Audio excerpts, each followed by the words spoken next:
んにちは。東京理科大学大学院工学研究科機械工学専攻修了の高森です。今回なんですけれども、東京理科大学って第一志望がいない説みたいなのありますよね。私、東京理科大学と同大学院で計6年間理科大生活を送ってきまして、このあたりの内部事情も詳しいので、ちょっと話していこうかなと思います。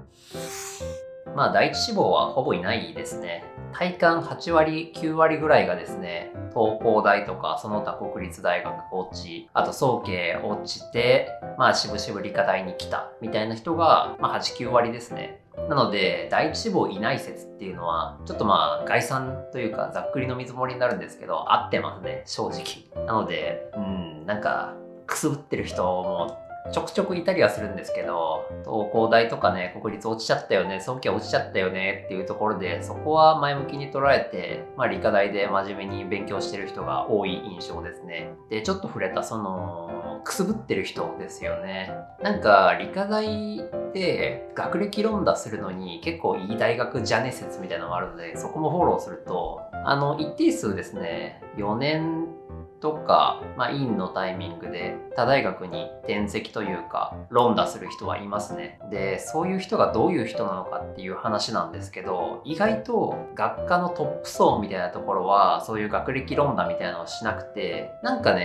単位結構落としてたり留年してたりみたいな人が意外と論打していくっていう感じの進路を取ってた気がしますね。結構トップ層のですね、成績を誇る理科大生っていうのは忙しい研究室に入りがちなんですね。忙しいとか人気があるとか研究面白そうみたいなっていうところに入るので、学部3年終わりからだいたい研究室入るんですけど、いい研究室に入ったので、あんまり他大学に行こうみたいなモチベを持ってる人は少ないですね。っていうのと、結構そういういい研究室って忙しかったりするんで、その4年の時間とかをですね、他大学の院士の勉強に当てるとかはなかなか難しいんじゃないかなと思いますね。そんなわけで、学歴論打仕掛けに行く人は、トップ層じゃなくて、留年したとか、ちょっと成績が振るわない人が多いような印象がありますね。で、ちょっと話が逆になってしまって申し訳ないんですけど、8、9割は第一志望じゃないっていうところで、有名大学落ちが多いっていう話なんですけど、残りの1割ぐらいは第一志望なのかっていう話なんですけど、これ結構そうですね。指定校推薦で理科大来たり、普通に理科大が第一志望ですみたいな人も、私の工学部機械工学科の話に限るんですけど、1割ぐらいいましたね。やっぱ指定校推薦で理科大って結構コスパのいい進路なのかなと思うので、私としてはありなんじゃないかなと思うんですけれども、結構理科大のカリキュラムというか、学生生活って勉強のウェイトが重いので、そこでギャップを感じてる人がいましたね。指定校推薦で楽にそれなりの学歴ですよね、理科大っていうところに進学したんだけれども、思っていた大学生活とは違ってちょっと勉強しなきゃいけないよねとか、実験とか製図とかね、課題多くねみたいなので苦労してる印象でしたね。やっぱりですね、学科というか理科大はその第一志望行けなかった人、要は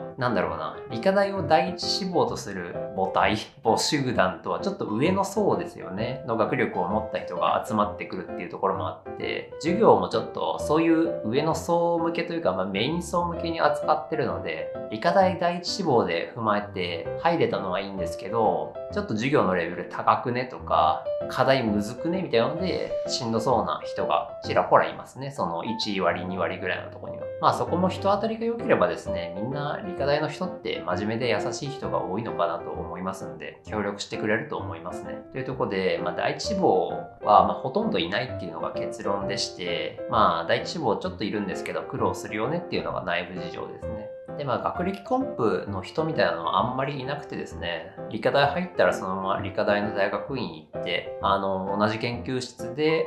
研究3年間しっかりやって、機械工学科ですと、大手のメーカーとかね、そういう系のところに主に行くんじゃないかなっていうのが理科大の、生活なんじゃないかなというところですね。受験でね、第一志望行けなかったらね、ちょっと腐っちゃったりする気持ちって僕もわかるんですよね。私もですね、東工大落ちて、早稲田は受かったんですけど行かなかったみたいな話をしましたけれども、志望度で言うと第2から第3ぐらいだったんですね、理科大って。なので、なんだろうな、大学受験を勝利して終えたっていう感じの過去じゃなかったんですけど、今振り返ってみると、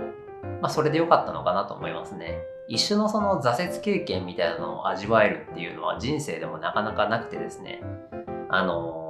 挫折しないに越したことはないんですけど、一回折れた人間って強かったりするんですよね。メンタルの世界でも言われてますけど、そういうですね、自分ってこんなもんなんだってちょっと客観的に見れるようなきっかけっていうところですね、経験を積めたっていうのは大きいですし、理科大っていうところで言っても、私は理科大公式アンバサダーを目指しているんで、どんどんダイレクトマーケティングしていくんですけども、研究力が優れていますし、環境はとにかくいいですし、教育力もね、優れていて、教授の人当たりもいいという、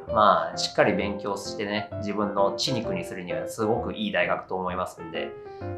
良かったかなと思いますね。なんで、この動画ですね、多分受験生の層って多分届いてないんですよね。15歳とか18歳とか、大学受験を控えた方たちとか、またちょっと社会人になって大学受けてみようみたいな人の層ってあんま届いてないと思うんですけど、なんか必ずしもその、第一志望に行くことだけが正解じゃないなっていうのは、改めて自分の受験の過去を振り返っても思いますかね。なんで自分が